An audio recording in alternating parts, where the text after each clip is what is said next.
ku cyicaro gikuru cy'ingabo z'u Rwanda, umugaba mukuru w'ingabo za Algeria Army General Said Chanegriha n'itsinda ayoboye yakiriwe na mugenzi we General Mubarak Muganga, umugaba mukuru w'ingabo z'u Rwanda. Uyu mujenerali akaba yagiranye ibiganiro na mugenzi we ndetse na minisitiri w'ingabo Juvenal Marizamunda.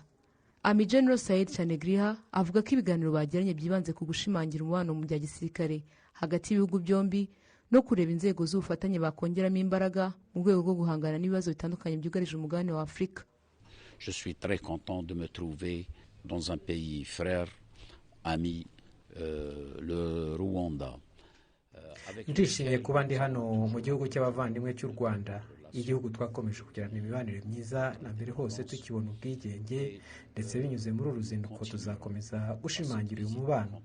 Mu biganiro twagiranye na minisitiri w'ingabo z'u Rwanda ndetse n'ibyo twagiranye na mugenzi wanjye umugaba mukuru w'ingabo z'u Rwanda, twagarutse ku nzego zitandukanye z'ingenzi zadufasha gushimangira umubano wacu mu rwego rwo guhangana n'ibibazo byinshi bituri imbere ndetse n'ibindi bibazo hashingiye ku miterere ya politike y'akarere n'imigirire yako.